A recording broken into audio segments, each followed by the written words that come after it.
अस्सलाम वालेकुम। सियाणे कहंदे भी तुलसी ऐसी प्रीत कर जैसी बिरछ करे, धुप सवे सर अपने होरां छां करे। सियाणे कहंदे भी ऐसी नगाओ भी दुनिया तुहानू दुआवां दवे, होरां वास्ते सखियाई करो, अखियाई ना करो। जिथे जिथे कोई सानू सुणदा देखदा अज ईद का दिहाड़ा, सारिਆਂ ਨੂੰ ईद मुबारक होवे। ਅਸੀਂ तड़के उठे हाँ, नहाते धोते हाँ, कपड़े पाए, मसीते गए हाँ, ईद पढ़ी आ, कब्रस्तान 'च दुआ मंगी आ, मिल मिला के ते घरे आके हुण सेवियां खाण लगे हैं।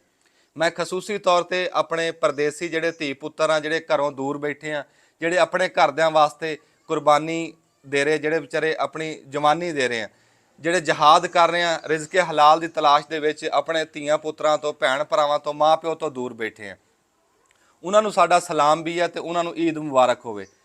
बड़ा औखा काम आ ਇਹੋ ਜਿਹੇ मौके ਦੇ ਉੱਤੇ ਆਪਣੇ ਘਰੋਂ दूर रह के। ਹੁਣ ਅਸੀਂ ਤਾਂ ਘਰੇ ਆ ਪੱਕੀਆਂ ਸੇਮੀਆਂ ਖਾ ਰਹੇ, ਕਈ ਐਸੇ ਵਿਚਾਰੇ ਆ ਜਿਨ੍ਹਾਂ ਨੇ ਆਪ ਪਕਾ ਕੇ ਪ੍ਰਦੇਸ਼ 'ਚ ਖਾਣੀਆਂ। ਅੱਲਾਹ ਤਾਲਾ ਉਹਨਾਂ ਨੂੰ ਸਿਹਤ ਤੰਦਰੁਸਤੀ ਦੇਵੇ, ਅੱਲਾਹ ਉਹਨਾਂ ਦੇ ਹੌਸਲੇ ਬੁਲੰਦ ਰੱਖੇ। ਇਹ ਪਰਦੇਸੀ ਜਿਨ੍ਹਾਂ ਜਿਹੜੇ ਆਪਣੇ ਘਰ ਨਹੀਂ ਪਾਲ ਰਹੇ, ਸਿਰਫ ਇਹ ਸਾਡੇ ਮੁਲਕ ਨੂੰ ਵੀ ਪਾਲ ਰਹੇ ਆ। ਮੁਲਕ ਤਾਂ ਸਾਡੇ ਦੇ ਪੱਲੇ ਕੁਛ ਨਹੀਂ, ਖੋਖਲਾ ਹੋਇਆ ਪਿਆ, ਸਿਰਫ ਪਰਦੇਸੀਆਂ ਦੇ ਸਿਰ ਤੇ ਚੱਲਦਾ। ਮੈਂ ਸਾਰੇ ਪਾਕਿਸਤਾਨ ਨੂੰ ਕਹੂੰਗਾ ਆਪਣੀ ਦੁਆਵਾਂ ਦੇ ਵਿੱਚ ਪਰਦੇਸੀ ਧੀ ਪੁੱਤਰਾਂ ਨੂੰ ਯਾਦ ਰੱਖਿਓ। ਸਾਡੇ ਦੁਬਈ, ਮਸਕਤ, ਓਮਾਨ, ਕੁਵੈਤ, ਯੂਰਪ ਦੇ ਵਿੱਚ ਜਿੱਥੇ ਜਿੱਥੇ ਵੀ ਕੋਈ ਸਾਡਾ ਧੀ ਪੁੱਤਰ ਬੈਠਾ, ਅੱਲਾਹ ਤਾਲਾ ਉਹਨਾਂ ਨੂੰ ਸਿਹਤ ਤੰਦਰੁਸਤੀ ਦੇਵੇ, ਉਹਨਾਂ ਸਾਰਿਆਂ ਨੂੰ ਈਦ ਮੁਬਾਰਕ ਹੋਵੇ।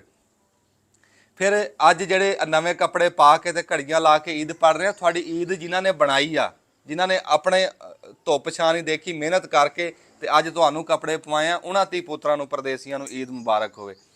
ਤੇ ਮੈਂ ਘਰਦਿਆਂ ਨੂੰ ਵੀ ਕਹੂੰਗਾ ਖਸੂਸੀ ਤੌਰ ਤੇ ਵੀ ਸਭ ਤੋਂ ਪਹਿਲਾਂ ਆਪਣੇ ਪੁੱਤਰਾਂ ਨੂੰ ਟੈਲੀਫੋਨ ਕਰੋ, ਵੀਡੀਓ ਕਾਲਾਂ ਕਰੋ, ਉਹਨਾਂ ਨੂੰ ਈਦ ਮੁਬਾਰਕ ਕਹੋ। ਉਹਨਾਂ ਨੂੰ ਪਤਾ ਲੱਗੇ ਵੀ ਸਾਨੂੰ ਪਿਛਲੇ ਸਾਡੇ ਪਿਆਰ ਕਰਦੇ, ਸਾਨੂੰ ਯਾਦ ਰੱਖਿਆ ਏਡੇ ਵੱਡੇ ਦਿਨ ਤੇ। ਮੇਰੇ ਕਹਿਣ ਦੀ ਲੋੜ ਨਹੀਂ, ਸਾਰੇ ਮਾਂ ਪਿਓ ਆਪਣੇ ਧੀਆਂ ਪੁੱਤਰਾਂ ਨੂੰ ਪਿਆਰ ਕਰਦੇ ਆ, ਸਾਰੇ ਹੁਣ ਤੱਕ ਕਾਲਾਂ ਕੀਤੀਆਂ ਹੋਣੀਆਂ, ਈਦ ਮੁਬਾਰਕ ਕਿਹਾ ਹੋਣਾ। ਇਹ ਦਿਹਾੜਾ ਐਸਾ, ਇਹ ਬੜਾ ਵੱਡਾ ਦਿਹਾੜਾ। ਇਹ ਸਿਆਣੇ ਕਹਿੰਦੇ ਆ ਵੀ ਇਹ ਮਿਲ ਮਿਲਾਪ ਕੇ ਨਗਾਉਣਾ ਚਾਹੀਦਾ, ਵੀ ਨਿੱਕਿਆਂ ਨੂੰ ਤਾਂ ਈਦ ਦੇਣੀ ਆ, ਆਪਣੇ ਬਜ਼ੁਰਗਾਂ ਨੂੰ ਵੀ ਦਿਆ ਕਰੋ, ਇਸ ਮੌਕੇ ਤੇ ਯਾਦ ਰੱਖਿਆ ਕਰੋ। ਇਹ ਕੋਈ 150 ਨਾਲ ਕੋਈ ਮਹੱਲ ਨਹੀਂ ਛੱਤ ਲੈਣਾ ਹੁੰਦਾ, ਇਹ ਇੱਕ ਰਸਮ ਆ, ਇੱਕ ਦੀਦ ਆ, ਇੱਕ ਪਿਆਰ ਆ। ਬੱਚਿਆਂ ਨੂੰ ਈਦ ਦਿਓ, ਵੱਡਿਆਂ ਨੂੰ ਦਿਓ, ਮਿਲ ਮਿਲਾ ਕੇ। ਸਾਡੇ ਇੱਥੇ ਕੀ ਕਰਦੇ ਆ ਵੀ ਚਾਂਦ ਰਾਤ ਨੂੰ ਸਾਰੀ ਰਾਤ ਮੋਬਾਈਲ ਚਲਾ ਕੇ ਤੇ ਈਦ ਵਾਲੇ ਦਿਨ ਸੌਂ ਜਾਂਦੇ ਆ। ਸੌਣਾ ਨਹੀਂ ਚਾਹੀਦਾ, ਇਹ ਜਾ ਕੇ ਈਦ ਨਗਾਉਣੀ ਚਾਹੀਦੀ ਆ।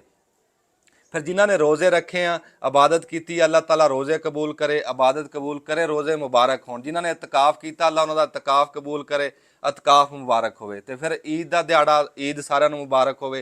तो जाग के मिल मिला के फिर गरीबां ਨੂੰ याद रखियो इस दिन ते, अपने गरीबां ਨੂੰ ਜਿਹੜੇ ਕਿਸੇ भी हिसाब ਨਾਲ ਤੁਹਾਡੇ ਨਾਲ जुड़े ਹੋਏ ਆ, ਉਹਨਾਂ ਨੂੰ ਵੀ ईद ਦਿਓ।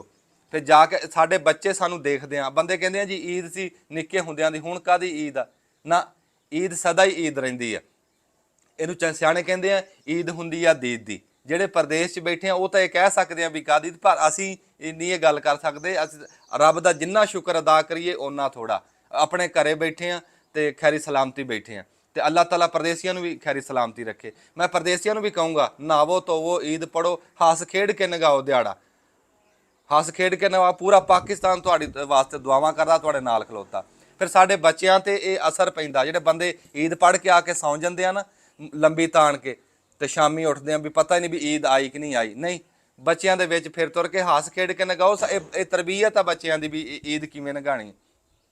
ਉਹ ਜਿੱਦਾਂ ਕੋਈ ਬਾਬਾ 100 ਸਾਲ ਦਾ ਤੇ ਵਿਹੜੇ 'ਚ ਬੈਠਾ, ਪੋਤਿਆਂ ਦੋਤਿਆਂ ਵਾਲਾ, ਤੇ ਉਹਦੇ ਪੁੱਤਰ ਨੇ ਨਾ ਉਹ ਰੋਜ਼ਾ ਖੋਲਿਆ ਤੇ ਖੋਲਦੇ ਸਾਰੀ ਸਿਗਰਟ ਲਾ ਲਈ, ਤੇ ਉਹਦੇ ਜਿਹੜੇ ਪੋਤੇ ਸੀ ਉਹਨਾਂ ਨੇ ਰੋਜ਼ਾ ਖੋਲਿਆ, ਉਹ ਵਜੂ ਕਰਨ ਲੱਗ ਗਏ ਨਮਾਜ਼ ਪੜ੍ਹਨ ਵਾਸਤੇ। ਤੇ ਉਹ ਬਾਬਾ ਬੋਲਿਆ ਆਪਣੇ ਪੁੱਤ ਨੂੰ ਵੀ ਉਹ ਆਪਣੇ ਪੁੱਤਾਂ ਨੂੰ ਦੇਖ ਵੀ ਉਹ ਵਜੂ ਕਰ ਰਹੇ ਨਮਾਜ਼ ਪੜ੍ਹਨ ਵਾਸਤੇ, ਤੂੰ ਕਹਿੰਦਾ ਅਫਤਾਰੀ ਕੀਤੀ ਤੇ ਸਿਗਰਟ ਲਾ ਲਈ। ਤੇ ਉਹ ਅੱਗੋਂ ਬਣਾ ਸਵਾਰ ਕੇ ਕਹਿੰਦਾ ਦੇਖ ਲਾ, ਫਿਰ ਤੂੰ ਆਪਣੀ ਤਰਬੀਅਤ ਦੇਖ ਲਾ ਤੇ ਮੇਰੀ ਦੇਖ ਲਾ।